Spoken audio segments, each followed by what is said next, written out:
Sometimes in life you meet all the car you ever need. The Volkswagen Tiguan Allspace is one of those cars. Think Skoda Kodiaq with a slightly, is it even any more elevated badge anymore? Volkswagen Skoda. So yeah, it's a Kodiaq. It's a 7-seater.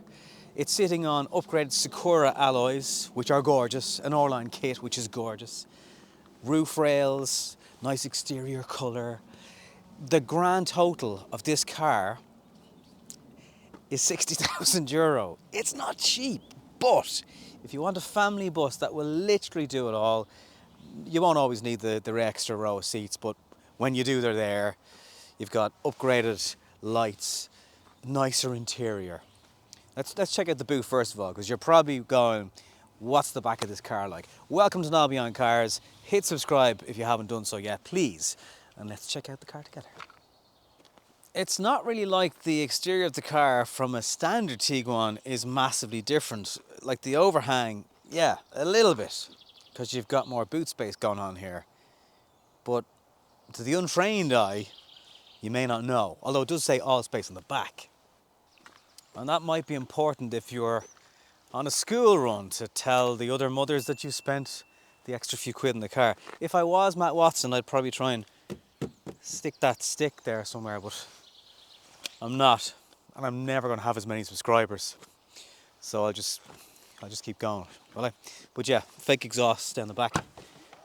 I often say it, but the Tiguan sometimes is like a squish version of the Touareg, which I like. Now, is there somewhere to put the parcel shelf that's very good? Yes, there is, down here. And actually, if you were getting stuff ready, you can hold this up. Bit of storage space. There isn't a spare wheel with the car, but there's space there. So you could potentially have some. Feeling extra generous. This is your extra row of seats. Reasonable legroom if you're using them. You can drop them down with a good shove. They've gone all Skoda on us as well in the Volkswagen, and put a torch in the back of the car, which is also a light when that's there. And if you want to drop down your seats, it's so simple. When you're not using that extra row of seats, you've got loads of space, and there's holders for bottles, and there's things for your shopping bag, and it's an electric tailgate. It would want to be for €60,000, madam.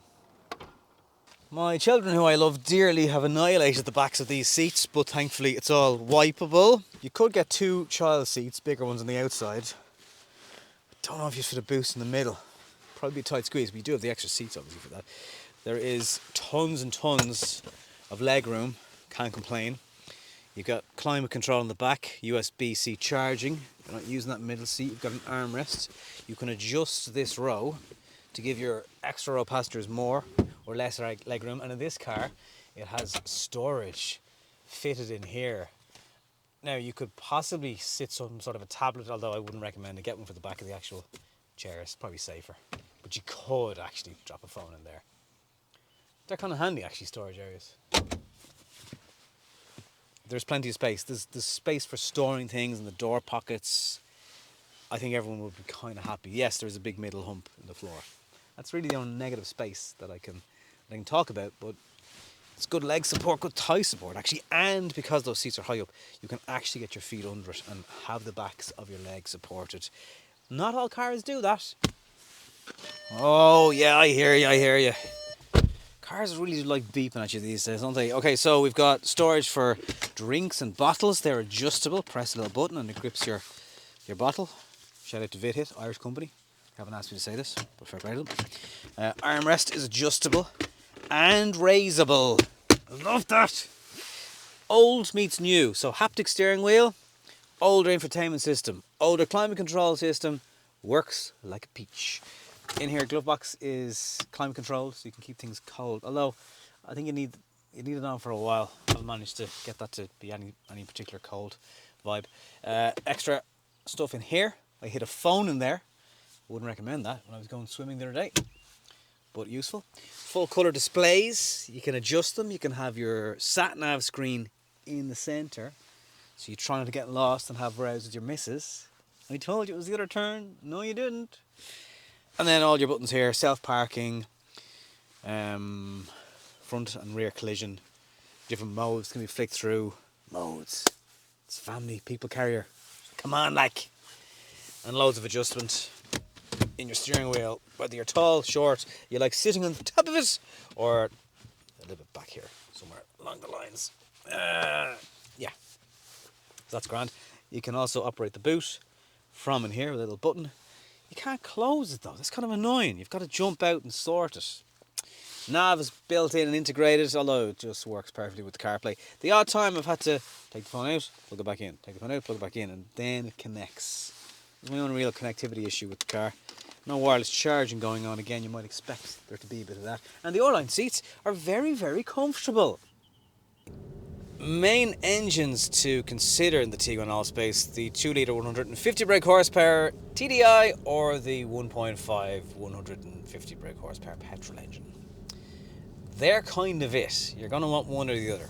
7-speed gearbox, automatic, DSG, super fast, paddles on the back of the steering wheel should you like to pretend that you're an F1 driver in a 7-seater. Whatever. Good seating position. A lot of times people ask me about these cars versus saloons maybe. Back issues, getting in and out of. Yes, it'll be a little bit easier because of the higher positioning of the car, really. But it's good visibility all around. Nice wide windscreen. You got blind spot in this car, frontal collision avoidance, really good quality rear view camera with a bit of cross traffic monitoring going on too. So much individuality that you can tailor with the display for whatever you're into. And it's got light steering for parking around city centre, plenty of poke in the diesel anyway, should you need to overtake. I never found I was wanting for any sort of power during the week of driving.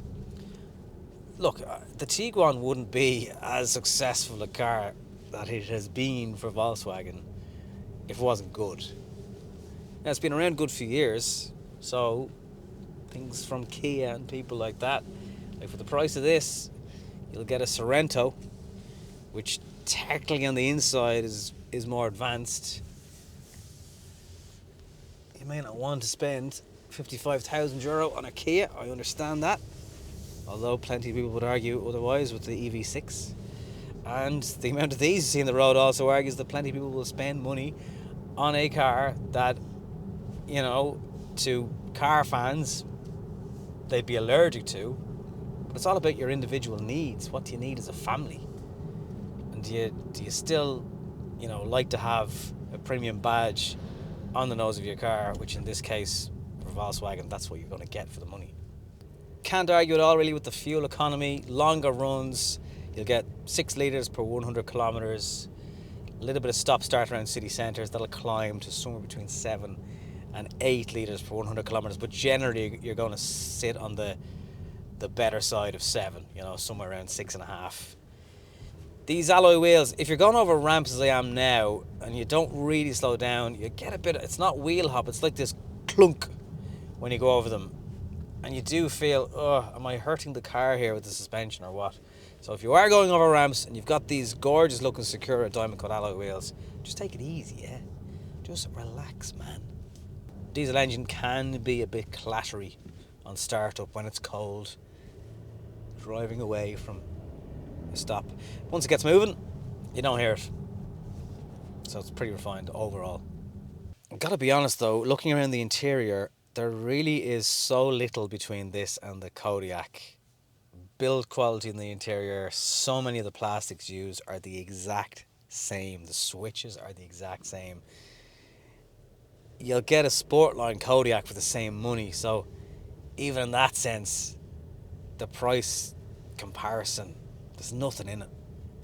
And I can't even really advise you one or the other over residuals, because either way, a 7-seater Kodiaq will be snapped up the day it goes in as a used car, the same way a Tiguan Allspace will. That's just how life is. People want these types of cars, and you know, as soon as they appear online, the car might not be washed yet. Somebody's bought it second hand. Oh, and when you have this 2-litre TDI filled with diesel, you are looking at a range of about 900 kilometers. So range anxiety is simply not a thing. Diesel anxiety, however, is another thing entirely, because I don't know where diesel is going to be in 5 years' time. And really, nobody does. Yes, there'll be more electric cars. Yes, there'll be less diesel cars. Will there be someone who still wants a diesel? Absolutely. But I have balls. They're not made of crystal. True story. Question is, I suppose, do you want to spend 60 grand on a Tiguan? Well, I do need to point out that obviously this is a higher spec one. There are things like the Seat Tarraco that you can buy that will be cheaper, that will do exactly the same job. Best of luck getting a Skoda Kodiaq because the waiting list is so long for them. I guess you want to spend 60 grand on a diesel car in 2022. Depends on your needs, depends on how many kids you have, and depends if you really like a Volkswagen badge or not. But all things considered, it's a very capable car. It just also has a very capable price tag. Aside from that, it hasn't missed a beat. Sorry, and it's really cheap to run. I like it. Thanks for watching.